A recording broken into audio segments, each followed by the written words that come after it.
Ayer nosotros leímos acerca de la batalla de Armagedón y su final en Apocalipsis capítulo 19, a donde la bestia fue apresada, con ella el falso profeta, que había hecho delante de ella las señales con las cuales había engañado a los que recibieron la marca de la bestia, habían recibido adorado su imagen.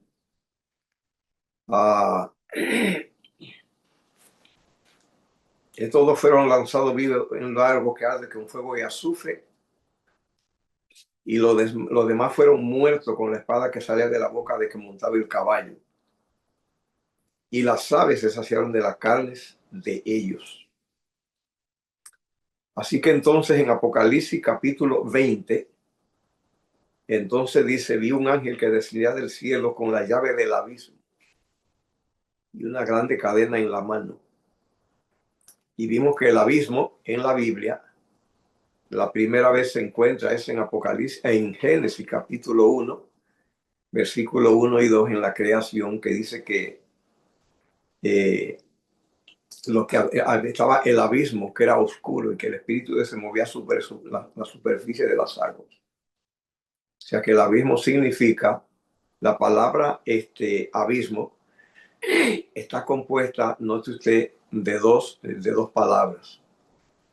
Es la preposición a, que significa siempre negativo, contrario.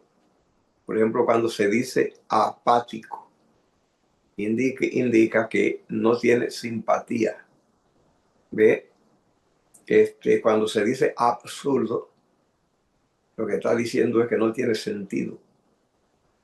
La palabra abismo significa que no se ve. A es contrario a abismo, significa visión. Simplemente abismo significa que no se ve, que no hay visión, que no hay visibilidad. Tiene que entender lo que significa la palabra abismo. Abismo es ver. Y A es negativo, es contrario, una preposición negativa. Significa que está oscuro, que no hay luz. ¿Ve? Entonces, Jeremías 4:26, mire cómo lo describe. Jeremías 4:26 dice así. Hablando de ese tiempo, Jeremías 4:26 dice así.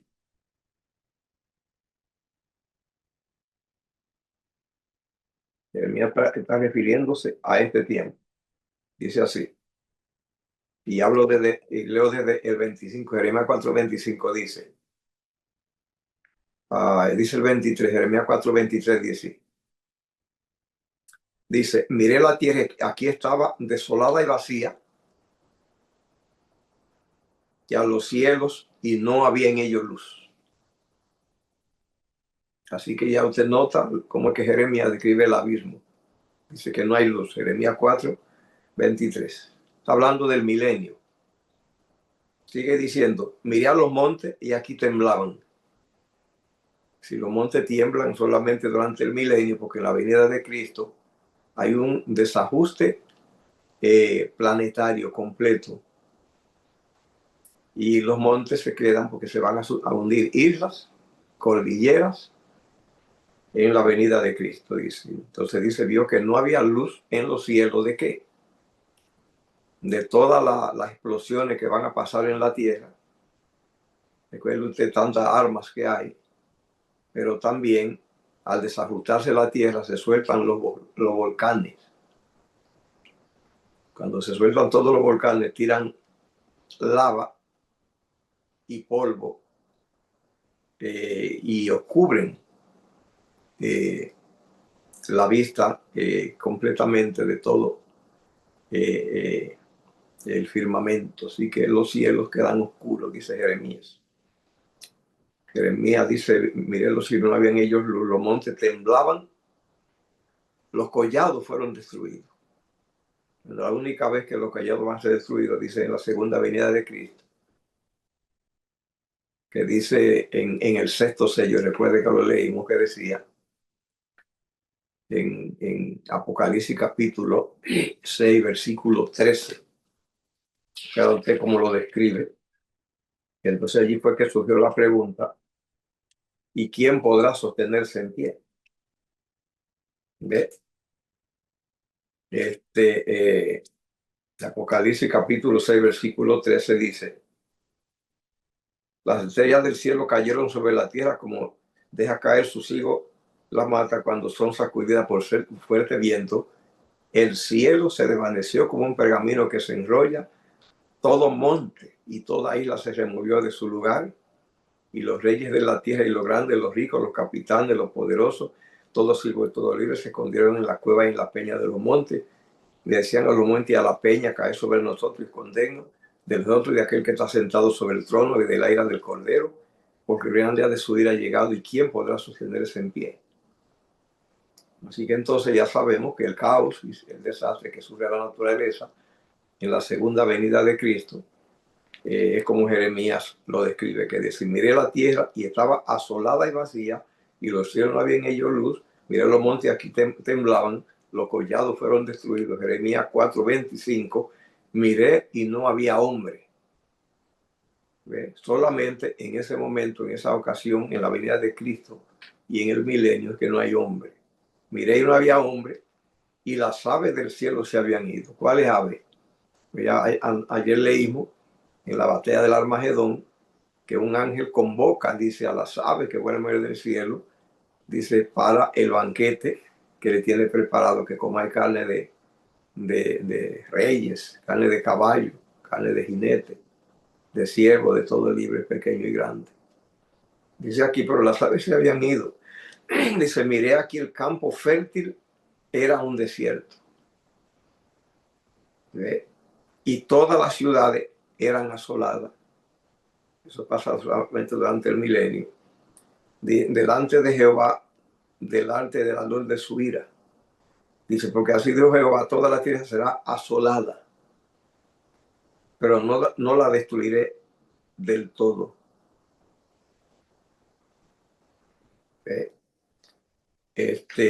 Porque la destrucción real de la tierra, que realmente no va a ser destruida por completo la tierra, sino que la tierra va a ser sujeta a fuego para quitarle la inmundicia de toda la basura que se le ha echado durante 6.000 años. Y sobre todo, para limpiarla de la basura que durante el milenio, durante el diluvio, allí la tierra también fue sacudida, puesta al revés, dentro de su superficie, donde toda la gente que había ese tiempo y toda la fauna, que era monstruosa, está guardada en el suelo, y de allí es que se ha producido los millones y millones de toneladas de hulla o carbón de piedra, que son minas, que son de kilómetros y kilómetros de minas, que de ahí es que se alimenta las centrales eléctricas, que con eso es que se produce electricidad con carbón. Es un carbón que cuando la gente va de picnic, que lo compra en algunas tiendas, un carbón, ese es de los árboles de antes del diluvio, que todo se guardaron en la tierra y están allí. Y todo el petróleo es de la sangre de los animales y de los hombres, que también la tierra se tragó, y el gas, se ve que no tiene fin, esa mina de petróleo y de gas que quemamos en las estufas, es de los árboles de ese tiempo. Entonces todo eso está guardado en la tierra y todo eso es basura, es escoria. Y lo que se le ha echado a la tierra, después de eso, del diluvio hasta el fin, que también la tierra va a ser llena de toda la chatarra, de los explosivos, de todas esas armas que van a ser detonadas y que han detonado. Y además recuerde que del diluvio acá ha muerto mucha gente y están enterradas en el suelo, y animales. La tierra está muy, muy repleta de basura y la tierra tiene que ser limpiada de todo eso. Y entonces va a ser limpiada, porque cuando Cristo venga, entonces también la vegetación que va a ser tragada por todos estos grandes terremotos. Y recuerde, la población mundial son ahora 8.000 millones de personas. Cuando Cristo venga, todo eso también se va al suelo, a la tierra. Que la tierra va a tener mucha basura y entonces tiene que ser limpiada con fuego. La tierra no va a desaparecer, la tierra va a ser limpiada toda hasta las entrañas. ¿Ve? Para que se le quite toda esa basura. ¿Qué dice la Biblia de eso? Lo dice en primera carta de Pedro, segunda carta de Pedro, allí lo explica. 2 Pedro 3, capítulo 10, mire lo que dice. Dice aquí, segunda carta de Pedro, capítulo 3, allí dice que la tierra va a ser limpiada con fuego.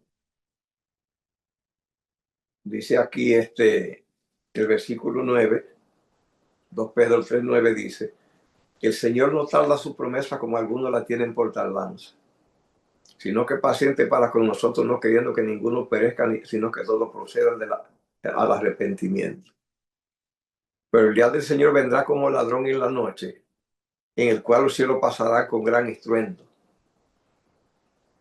y los elementos ardiendo serán deshechos, y la tierra y la obra que en ella hay serán quemadas, y todo quemado. Dice, puesto que todas estas cosas han de ser deshechas, 2 Pedro 3:11, ¿cuáles cosas? Todo lo que nos rodea va a ser deshecho, todo. Porque el fuego que viene, pues va, dice la Biblia, a fundir todo, dice. Dice, ¿cómo no debe vosotros andar en santa y piadosa manera de vivir? Escuche lo que dice. Esperando y apresurando para la venida del día de Dios, en el cual los cielos encendiéndose serán deshechos. Los cielos encendiéndose serán deshechos. Y los elementos siendo hechos brasas se fundirán. Los cielos encendiéndose, dice, elementos siendo hechos brasas se fundirán. Dice el versículo 13, 2 Pedro 3:13. Pero nosotros esperamos según su promesa, cielo nuevo y tierra nueva donde mora la justicia. Cielo nuevo y tierra nueva. Es esta misma tierra, pero va a ser sujeta a una limpieza que al profeta le pareció que como si esta tierra pues se desvaneció, se eliminó, se volvió polvo y el Señor pues hizo una nueva. Así le pareció al profeta, porque el cambio va a ser radical. Entonces, por eso es que Apocalipsis capítulo 21,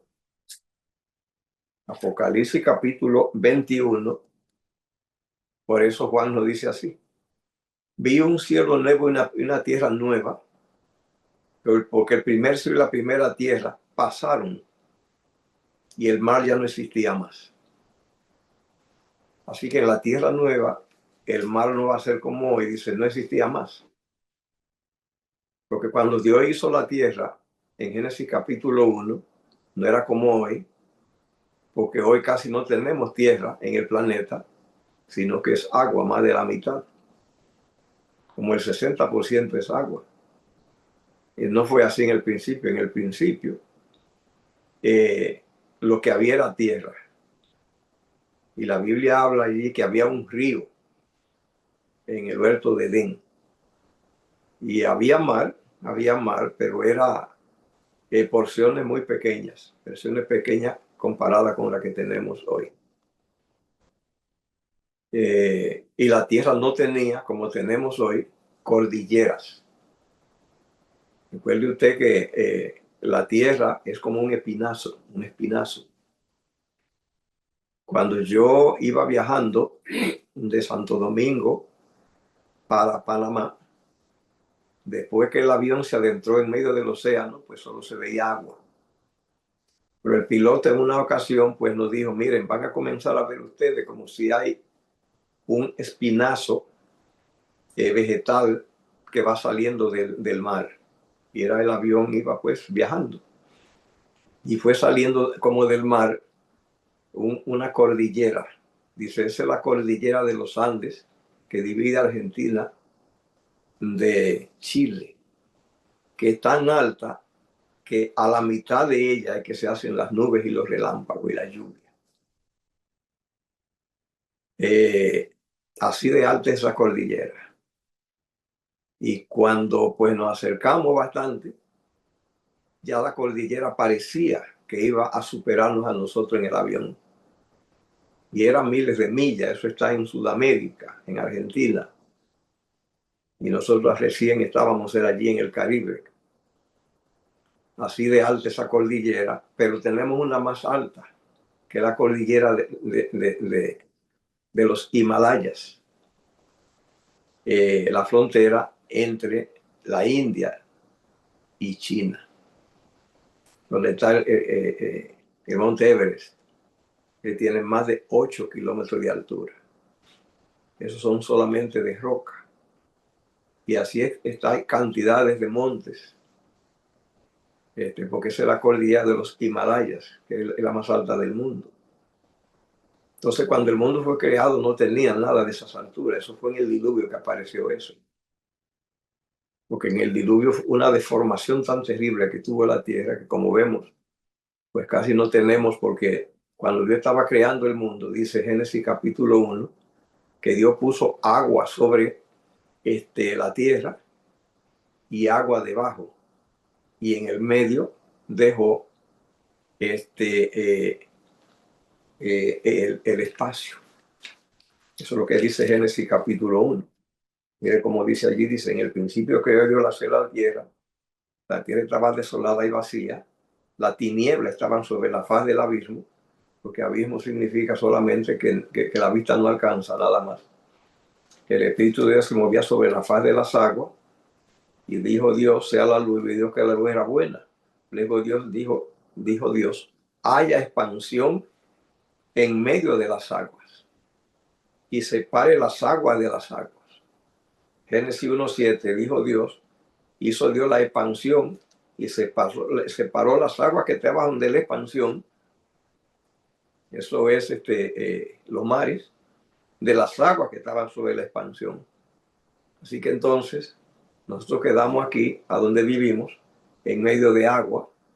Ayer dijimos que para que la vida sea posible en la tierra, las condiciones de vida, pues tiene un cerco la tierra, un anillo, una banda de protección de elementos, para que cuando vienen esas piedras que andan viajando en el espacio, sin rumbo, de estrellas que estallan y tiran proyectiles a velocidades astronómicas, son los asteroides, cuando vienen a la Tierra, se queman con la fricción de esa cinturón que Dios le dejó allí de protección de elementos. Pero allí también hay agua para que la vida sea posible acá, de trillones de metros cúbicos de agua. En el diluvio cayó más agua que la que había acá.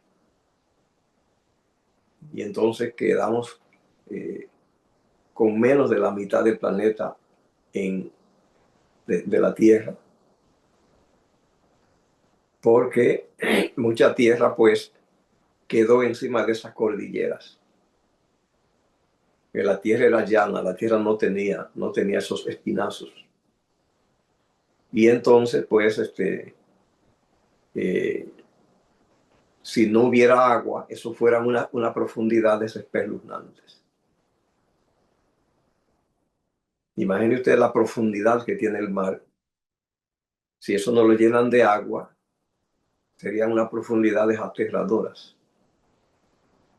Recuerde usted que así como la cordillera de los Himalayas, el Everest, tiene más de 8 kilómetros de altura, la fosa de las Marianas, que es la parte más profunda del mar, tiene 11 kilómetros de profundidad. Entonces el Señor, que todo lo hace misericordiosamente, al quedar esos huecos, entonces mejor lo llenó de agua. El efecto del diluvio, que también produce ese desajuste, va a ser corregido también. La tierra va a ser puesta como al principio, que no tenga esas cordilleras espeluznantes, que allí nadie puede caminar, nadie puede subir. El Señor cuando hizo la tierra la hizo graciosa, hermosa. Dejó árboles y dejó, pero no dejó esas alturas inhóspitas, donde nadie puede vivir. Él no le hizo lugares inhóspitos. Y hoy las grandes alturas no son habitables, y eso no va a haber. Así que entonces, después del milenio y después del juicio final último, entonces la tierra pues esté sometida a fuego y sufre un movimiento de ajuste para acomodarse a su estado original, porque a donde Dios creó para que el hombre viva fue la tierra, no el cielo. Así que el cielo simplemente va a ser para los salvados un lugar a donde ir, a donde visitar. Va a ser la sede central del cielo. Pero la tierra va a ser un planeta más de los millones de planetas habitados de familia que hay en el universo. Y en la tierra va a haber una capital también acá, una capital local, que va a ser la santa ciudad, la Jerusalén nueva que desciende del cielo en Apocalipsis 21. Vamos a ver, esa va a estar en la tierra. Mientras la tierra va a ser sujeta a fuego y a remoción, moviéndose para que se acomode y vuelva a su estado original, va a ser un caos aterrador. Y eso es lo que dice 2 Pedro 3, 11 y 12, que los elementos serán deshechos, la tierra y la hora que en ella serán quemadas.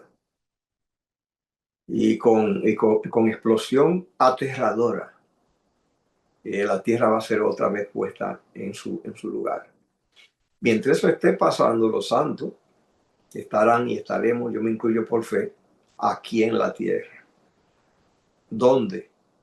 En una vitrina, que es la santa ciudad.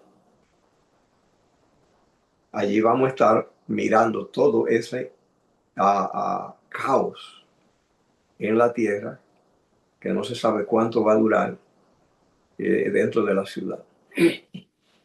Y cuando por fin la tierra ya el Señor la haga de nuevo, como la hizo en Génesis capítulo 1 en adelante, que esté nueva de nuevo, al igual que el arca de Noé, que ella también tenía Noé y su familia y los animales, y el arca se encalló en una cordillera, en un monte, en la montaña de Armenia. Y cuando las aguas bajaron, ellos salieron y tomaron posesión de la tierra.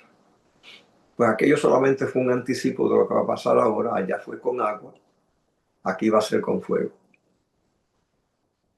Y así como el arca, allá ellos estuvieron protegidos, así también los santos estaremos, me incluyo por la fe, porque aquella arca que hizo Noé era una representación de la santa ciudad. Porque la tierra, allí en el diluvio, sufrió un aparato, una aparatosa deformación, como vimos de esa cordillera, todo esto, y destrucción. Pero ahora para corregir eso, es con otro Noé, otra familia y otra arca. Ahora el Señor es quien va a estar con nosotros, y además nosotros somos la familia que va a estar allí en el arca. Y como el arca fue protegida, la santa ciudad no puede entrar en nada. Como es transparente, simplemente desde allí se va a ver todo el espectáculo. Va a ser una cosa que no va a ser aterradora, porque los santos no se aterran, sino que lo que hacen es que glorifican a Dios, que Él haga nueva todas las cosas. Eso va a ser un espectáculo aterrador por la magnitud. Cuando los elementos todos sean deshechos y la tierra y la hora que en ella hay todas sean sujetas a limpieza, como cuando se coge mucha chatarra metálica y se la echa en un horno y hay explosiones quemando la escoria, deshaciendo todo el óxido. He visto cuando derriten chatarra de hierro, pero allí va a haber chatarra de todo. Y hay explosiones y hay fuego, solamente purificando y limpiando. Así va a ser sometida a la tierra, quemando tantos millones de toneladas de árboles antiguos, que es el carbón hulla, que está en minas inmensas en la tierra. De las explosiones quemando el gas, las explosiones quemando el petróleo, y toda la basura, los plásticos, trillones de toneladas de plástico, y limpiando todo. El fuego no va a dejar nada. Ese fuego es a donde estará Satanás. Y en ese fuego estarán los impíos, porque el arca es la morada de los salvados nada más. Allí no, vamos a ver que allí no entra, ninguno de ellos pueden escapar para meterse allí. Le cierran la puerta y el fuego viene y se encarga de todo. Y ellos allí, a eso que se le llama el infierno, y se le llama el fuego, que va a quemar a los impíos. Recuerde que casi todas las religiones, no solamente los pentecostales y los bautistas, los cristianos bíblicos, los católicos y otros, ellos dicen que el fuego simplemente es perpetuo, para siempre. No, la Biblia dice que ese fuego quema escoria, quema basura. Y allí no hay nada imperecedero. Allí imperecedero solamente son los santos. Imperecedera es el arca, la santa ciudad que viene del cielo. Eso sí no sufre deterioro de nada. Y los santos son inmortales, están glorificados, no sufren deterioro de nada. Viven para siempre, tienen inmortalidad. Fuera de ello, todo es chatarra, todo es basura. Todo simplemente es reducido a la extinción, con fuego. Eso hay que entenderlo y saberlo muy bien. Ellos quedan, aún Satanás, va a ser eliminado. Nosotros encontramos esto en Ezequiel, Ezequiel 28, hablando de Satanás. Pues mire lo que dice allí, Ezequiel 28:13. Dice: en Edén, en el huerto de Dios estuviste, de toda piedra preciosa era tu vestidura, de topacio, jaspe, crisólito, berilo, ónice y zafiro, carbunclo, esmeralda y oro. Los primores de tus tamboriles y flautas estuvieron para ti preparados en el día de tu creación. Tú, querubín grande protector, yo te puse en el santo monte de Dios, estuviste, en medio de la piedra de fuego te paseabas. Perfecto era en todos tus caminos desde el día en que fuiste creado hasta el día que se halló en ti maldad. Estoy leyendo Ezequiel 28:16. A causa de la multitud de tus contrataciones fuiste lleno de iniquidad y pecaste, por lo que yo te eché del monte de Dios y te arrojé de la piedra de fuego, querubín protector. Se enalteció tu corazón a causa de tu hermosura, corrompiste tu sabiduría a causa de tu esplendor. Yo te arrojé por tierra, delante de los reyes te pondré para que miren en ti. Con la multitud de tu maldad y con la iniquidad de tus contrataciones profanaste tu santuario. Yo pues saqué fuego en medio de ti, el cual te consumió, y te puse en ceniza sobre la tierra los ojos de los que te miran. Todos los que te conocieron de entre los pueblos se maravillarán sobre ti. Espanto será y para siempre dejará de ser. Así que entonces allí todo lo que es destructible, dice, se convierte en fuego, incluso Satanás. Dice: yo saco fuego del medio de ti, te consume, te pongo en ceniza. Él será ceniza también. Espanto será y para siempre dejará de ser. O sea, eliminado será. Es bueno que sepamos todos esos detalles de la Biblia, porque recuerde doctrinas diciendo de que los impíos ellos también duran igual que los santos, que también son inmortales. Y el mal, o sea, no tiene estructura para durar para siempre. Dios no tiene planes, que si Él no creó el mal, que entonces ahora Él también dure igual que Él, igual que Dios, eterno. El mal, eso no está en su agenda. El mal no puede tener permanencia igual que Dios, igual que los santos. El mal no existía, Dios no hizo el mal. Él no es un compañero que Dios va a tener y los santos allí a su lado, acompañándolo, un vecino malo, un compañero malo en el universo. Allí el mal, sin Dios haber creado esto, y entonces ahora tener que tener un compañero perpetuo para siempre allí. Eso es lo que creen todas las otras iglesias. Simplemente el mal, ese es igual que Dios. Simplemente allí vamos a tener para siempre. O sea que son paralelos. El mal y el bien paralelos. O sea, tienen la misma estructura, la misma duración, dicen ellos. Eso Dios no acepta eso, Dios no hizo el mal. Que no tenemos que tenerlo para siempre. Entonces el diablo se tiene el mismo poder de Dios, de que él también él tiene duración, igual que. Entonces, usted nota que la Biblia dice que hay resurrección de los muertos. Resurrección de los muertos. En Isaías capítulo 26. Hay resurrección de los muertos. Es bueno que usted sepa esto. Isaías capítulo 26. Mire lo que dice allí. Isaías 26, 19 dice: tus muertos vivirán, sus cadáveres resucitarán. Despertad y cantad, moradores del polvo, porque roció como rocío de hortalizas, y la tierra dará su muerto. Allí está hablando de la resurrección de los muertos. Van a resucitar los muertos en Cristo en una ocasión, y 1000 años después resucitan también los malos. Así que todos los muertos van a resucitar, dice la Biblia. Pero mire lo que dice Isaías 26, 14. Muertos son, no vivirán. Han fallecido, no resucitarán. Porque tú lo castigaste, destruiste, deshiciste todos sus recuerdos.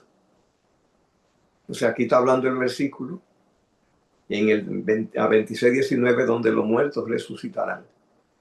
Pero en el 14 dice a donde no resucitarán. ¿Quiénes resucitarán? Todos los muertos resucitarán, malos y buenos. ¿Quiénes no resucitarán? Los impíos en algún momento no resucitarán. ¿Cuándo? La Biblia dice que hay dos muertes. Habla de primera muerte y segunda muerte. De la primera muerte todo el mundo va a resucitar. Pero habrá una segunda muerte, dice Apocalipsis 20. Entonces aquí Isaías 26, 14 dice: muertos son, no vivirán. Han fallecido, no resucitarán. Porque tú los castigaste y destruiste. Y deshiciste todos sus recuerdos. Así que el recuerdo de los impíos no se va a cuidar. No va a haber un museo del pecado. No va a haber un museo. Usted ahora visita los lugares y le enseñan los museos de historia natural. Usted va a Nueva York y le enseñan la historia, Museo de Historia Natural de los Estados Unidos. Pero si usted va a Egipto, ahí le enseñan en los museos y las pirámides la historia de milenios, desde que Egipto tiene recuerdo. ¿Ve?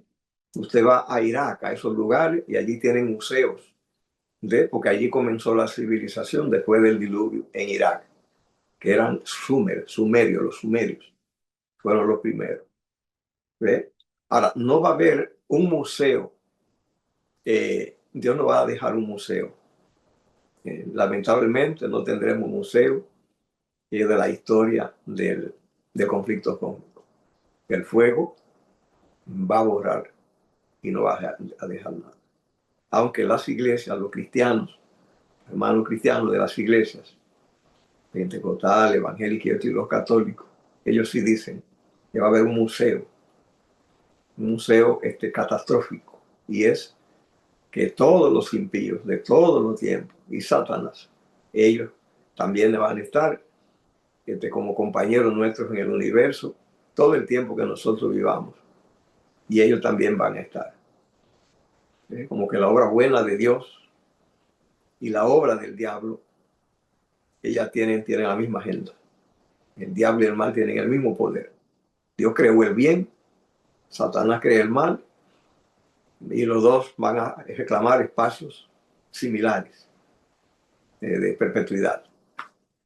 Eso no es aceptable para Dios, ni tampoco en la Biblia. En la Biblia, el mal es momentáneo. Surgió en la mente de Satanás, ha durado por milenios, y el mal tiene que ser simplemente reducido a la inexistencia. Es el bien lo que en el universo de Dios. Porque esta gente dice, no, es que va a ser muy lejos, va a ser por allá en el centro de la tierra, va a ser en otro lugar. Pero va a ser en el universo de Dios, en algún sitio, porque fuera del universo no puede existir nada. No hay galaxia lejana que no sea el universo de Dios. No importa cuán lejos lo manden. Dentro del universo de Dios, que es la casa de Dios. Allí el mal que Dios no creó, no es cierto que vamos a tener allí lo que se llama un vecino repulsivo. Eso no va a existir. El mal simplemente aparece y el mal es sofocado, reducido, eliminado, como cuando viene una epidemia, que simplemente se toman medidas, se toman vacunas y se toman medidas médicas para eliminarlo. El mal va a ser eliminado el pecado y va a ser eliminado la gente que comete pecado, que eso es Satanás. Y va a ser eliminado los efectos del pecado, que es todo el desastre, el mal, las enfermedades y todo. El mal no puede quedar nada, ni puede tampoco quedar un museo del mal. ¿No? El mal no tiene futuro. El mal no cabe en el proyecto divino. El fuego simplemente no puede dejar rastro. De hecho, los sucios deben ser limpiados. Por eso existe el detergente, porque el sucio nadie quiere tener. Si usted tiene una mansión y esa mansión, una casa, allí viene y entra un animal suyo y se muere ese animal. Ahí usted puede disecarlo, usted puede dejarlo, de animales disecados. ¿Ve? Dios no va a dejar a los pecadores disecados.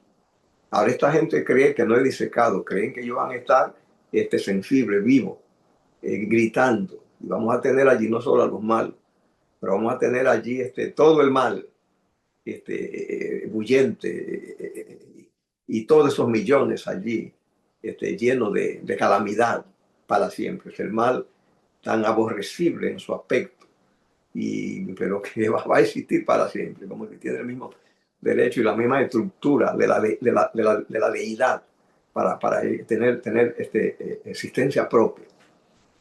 Eso no es posible, eso no es verdad. El mal va a ser eliminado por completo. Así que es bueno que nosotros pues sepamos todas esas cosas. Déjenme ver, porque no tengo hora conmigo, no tengo la hora. Así que ustedes mismos allí me avisa cuando pase el tiempo, que no tengo reloj. Entonces leemos aquí de nuevo en Apocalipsis capítulo 20. Apocalipsis capítulo 20. Ya hemos hecho una descripción de lo que allí dice, de lo que allí pasa. Pero vamos a leer un poquito. Que dice, dice allí, pues, Apocalipsis capítulo 20, si aquí me han dado el tiempo. Ok. Ya. Dice allí Apocalipsis capítulo 20. Vamos a leer allí que dice,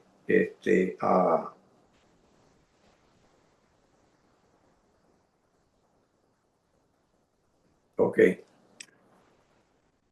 Dice, vi un ángel descender del cielo con la llave del abismo y una grande cadena en la mano. Prendió el dragón, la serpiente antigua, que es el diablo y Satanás, y lo ató por 1000 años. Y lo arrojó al abismo. Ya vemos que abismo solamente significa que no se ve. Abismo, o sea, no hay claridad. Y eso ya lo dijo Jeremías 4:26, miré los cielos y no había en ellos luz. Así que es la tierra y el cosmos, todo no tienen luz. Ese es el abismo. Dice, lo arrojó al abismo y lo encerró y puso sellos sobre él, para que no engañase más a las naciones hasta que 1000 años se han cumplido. Y después de esto es necesario que sea desatado por un poco de tiempo. Esa cadena, recuerde que es un espíritu.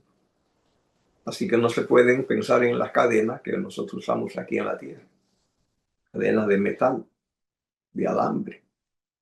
Que los espíritus no se pueden amarrar con los metales de aquí, de la tierra. Los espíritus solamente se pueden atar con cadenas espirituales. Así que una vez de que Satanás simplemente fue echado del cielo, indica que fue echado de todo el universo, porque él tenía acceso a todo el universo y visitó todo el universo haciendo campaña contra Dios. Ahora nadie lo acepta cuando ya se ha desenmascarado y mirado lo que era él. Así que entonces él no tiene dónde ir porque o sea, no lo dejan ir a ningún lugar. Entonces ya ahí tiene una prohibición. ¿Ve? Y luego pues Dios lo concentra que se quede aquí. Y aquí pasa pues con la tierra hecha un caos con todos los demonios. Y mientras los santos, mientras los impíos todos están en la tumba, Satanás está mirando que su pueblo, el pueblo que lo siguió a él, que son millones de millones desde el principio del mundo. ¿Ve? La gente que no aceptó al Señor son más. Toda esa gente está debajo de los pies de él, o sea, muerta. Eso va a él a mirar durante el milenio, todos.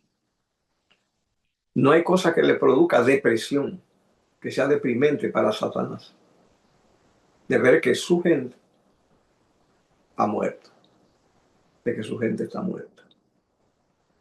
Eso le va a producir a él algo tan estremecedor y desastroso, que es simplemente como cuando un general de guerra simplemente pierde estrepitosamente la guerra, que le matan a todos sus hombres. Es un desastre. Y entonces no lo matan a él, queda vivo. Y ahora él se queda solitario cuando él peleó con tanto ahínco por tanto tiempo y mira un resultado tan desastroso de que está solo, sin uno solo. ¿Ve? Todos muertos. Esa va a ser lo que él va a saborear durante el milenio. Todos muertos. ¿Ve? Y lo importante es que él sabe que no fue Dios quien lo mató. Él no culpa a Dios. Eso lo va a volver a él más deprimido, más depresivo. De ver que simplemente es que el separarse de Dios produce la muerte. Porque Satanás tenía un plan de que el hombre se apartara de Dios, pero él tenía una estrategia. Y que él sabía que el árbol de la vida, el que lo comía, vivía para siempre. Y el plan que él tenía era que el hombre se apartara de Dios y luego él ver si él podía secuestrar el árbol de la vida para entonces dárselo a comer a su gente.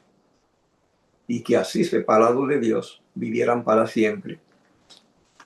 Eso es lo que dice eso es lo que dice Génesis capítulo 3.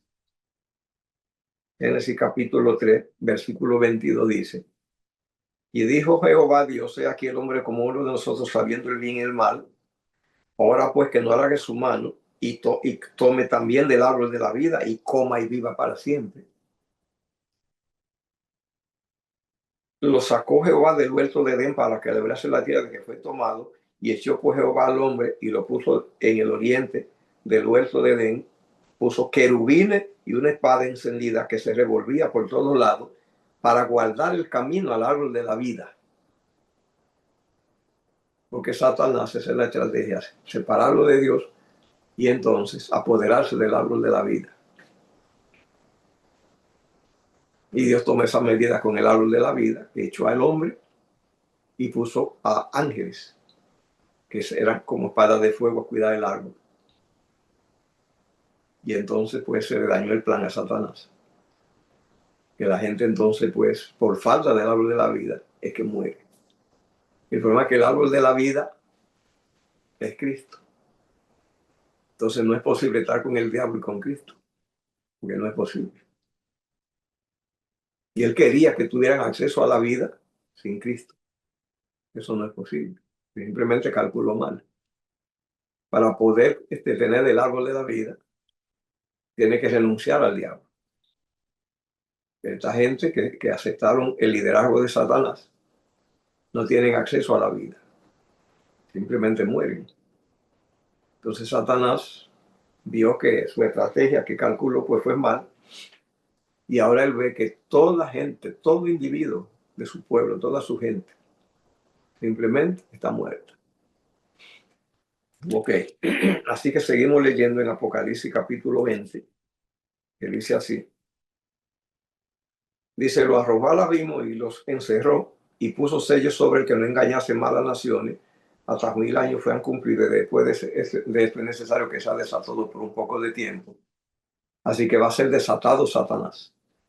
Entonces indica que la atadura es circunstancial. Solamente indica que esa cadena que lo amarra para que se quede aquí en el abismo es porque en la venida de Cristo y el caos que va a producir la tierra en el fin produce que se oscurecen los cielos. Pero durante el milenio se acomodan muchos elementos y todos esos humos y todas esas cosas pues se asientan, caen. Y pues en 1000 años se organizan muchas cosas. ¿Y qué pasa al fin del milenio? Cristo viene la tercera vez. ¿Y qué hace? Viene con los santos. ¿Y qué más viene? La santa ciudad desciende. Y Cristo pone su pie en el monte de las olivas. Yo visité a Israel hace unos años. Tuvimos el monte de las olivas. Y allí se hace una llanura y entonces se asienta la santa ciudad. Y entonces los santos pues allí moran, porque van a pasar mucho tiempo dentro de la ciudad. Porque tienen que ver, y esto que les voy a explicar quiero que se entienda muy bien. Grábese muy bien esto. ¿Cuánto tiempo va a durar toda esta escena? Cristo viene en la tercera venida y resucita a todos los impíos. Recuerde cómo quedó la tierra hecha un caos. Pero resucitan todos los impíos, que son muchos. Note usted que solo ahora la población son 8.000 millones, pero la tierra no está llena, porque vimos que usted observa de que aquí en Estados Unidos, por ejemplo, la población son alrededor de 330 millones y la tierra está vacía. La India, que es el país más poblado del mundo, con 1.400 millones, tiene menos de la mitad de la tierra de Estados Unidos. China, que está igual, casi igual que la India, poquitito menos, 1.300 algo millones, es del tamaño de Estados Unidos, la tierra continental, pero está vacía. O sea, en la tierra cabe mucha gente. Aquí en los Estados Unidos, que hay 330 millones, sin problema, aquí caben 4.000 millones. Llenando la tierra que quede bien llena por completo, se pueden meter más de 3.000 millones.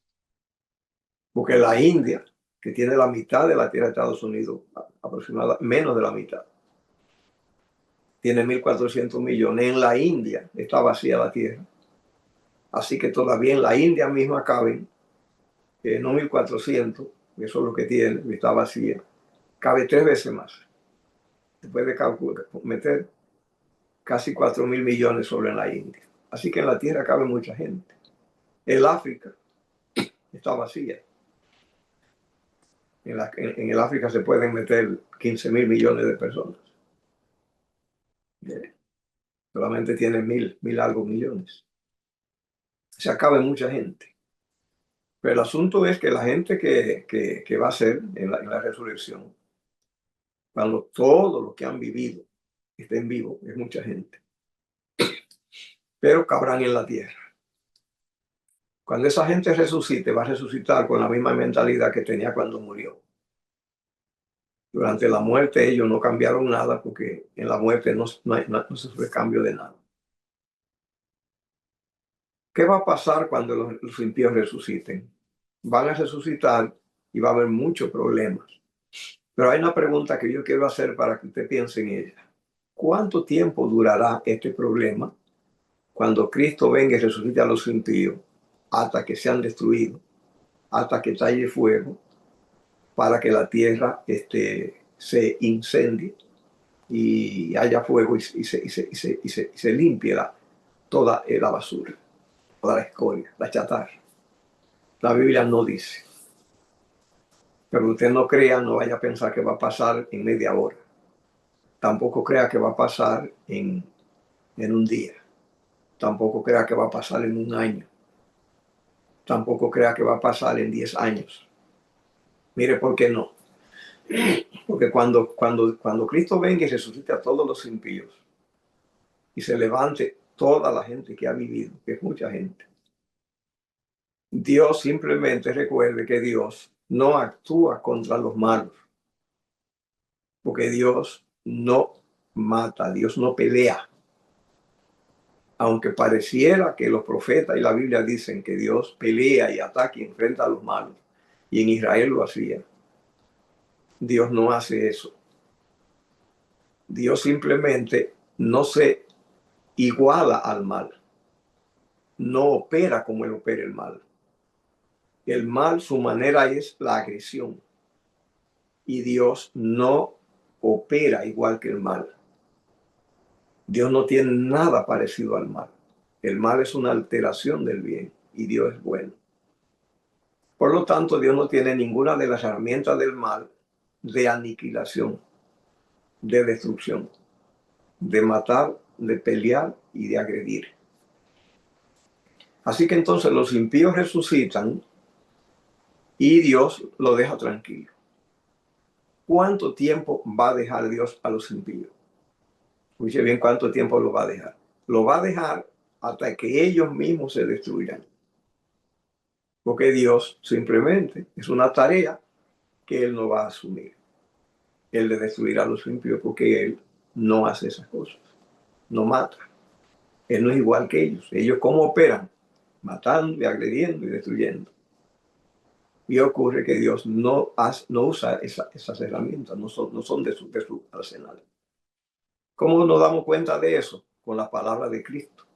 ¿Qué dijo Cristo? Dice, el ladrón no vino sino para hurtar, matar y destruir. Fíjate, 3 tareas. Hurtar, matar y destruir. Y yo he venido para que tengan vida y la tengan en abundancia. ¿Ve? Ese es un versículo muy importante. ¿Ve? El ladrón no vino sino para hurtar, matar y destruir. Y yo he venido para que tengan vida y la tengan en abundancia. Dios se limita solo a crear y dar vida. Cualquiera otra pieza que aparece, Dios no se identifica con ella. Quien se identifica, dice, es el ladrón. ¿Quién es el ladrón? Ladrón es el que toma lo que no es suyo. Quien ha tomado lo que no es suyo, que quiere quitarle a Dios su lugar y peleó por milenios por quitarle el trono de Dios y quitarle su territorio, quitarle su propiedad, porque la creación es propiedad del Creador, de Dios. Y él ha luchado por quitarle los hombres. Por eso es que hay, cuando Cristo predicaba, había gente endemoniada, poseída. Porque el hombre Dios lo creó para morada de Dios.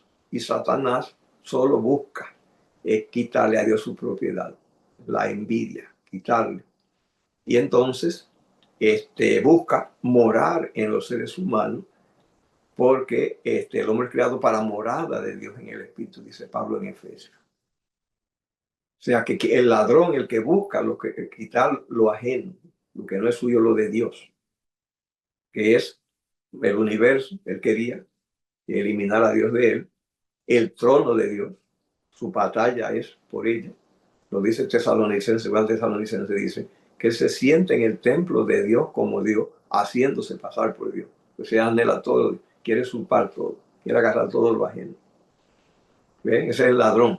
Él dice, Cristo dice, vino para hurtar, o sea, el ladrón, ¿no? Matar y destruir. Entonces, la destrucción y la muerte le pertenece a Satanás y al pecado. Dios no trabaja esas cosas. Entonces, ¿cuánto tiempo van a durar los impíos? Los impíos van a durar hasta que ellos mismos se destruyan. Recuerde que esa va a ser la batalla de Gog y Magog. Así se llama la batalla después del milenio, la batalla de Gog y Magog. Aquí lo dice. ¿Ve? Ya se ha ido el tiempo, pero solamente voy a leer ese versículo en Apocalipsis capítulo 20. Que dice allí, dice, Apocalipsis 29, subieron sobre la anchura de la tierra, rodearon campos de los santos y la ciudad amada de Dios descendió fuego del cielo y lo consumió. ¿Ve? Dice aquí, cuando los 1000 años son cumplidos, Satanás suelto de su prisión, Apocalipsis 27.